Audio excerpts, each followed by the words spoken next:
All right, for number 9 on the quiz, remember we want to work with one side of the identity at a time so that we can verify it. So I'm going to work only with the left. You can work with both, but you have to work with them separately. You are not allowed to use properties of equality, like multiply both sides by 1 minus sign, the conjugate of the denominator on the right. You can't do that. Okay, that's the one rule we have you're not allowed to do. So I'm going to work with the left-hand side only. And a common strategy that showed up on a lot of problems was to multiply by a conjugate.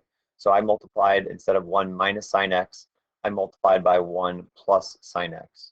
You have to do that on top and bottom, because then that red fraction is really just a 1, right? 5 over 5 is 1. 1 plus sine x over 1 plus sine x is 1.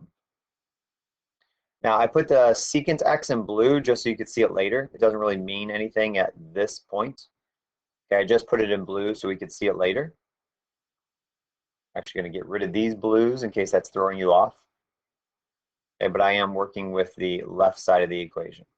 So now on the top of my fraction, I'm going to have, this term times, or these two terms times these two terms. 1 minus sine x times 1 plus sine x. That's 1 minus sine squared.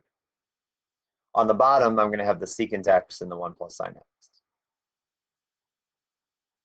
The 1 minus sine squared is going to become a cosine squared. Right, so 1 minus sine squared becomes cosine squared.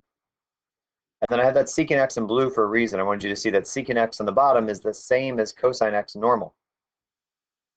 And then I didn't write the last step, but clearly cosine times cosine squared is going to give you cosine cubed. And that's it.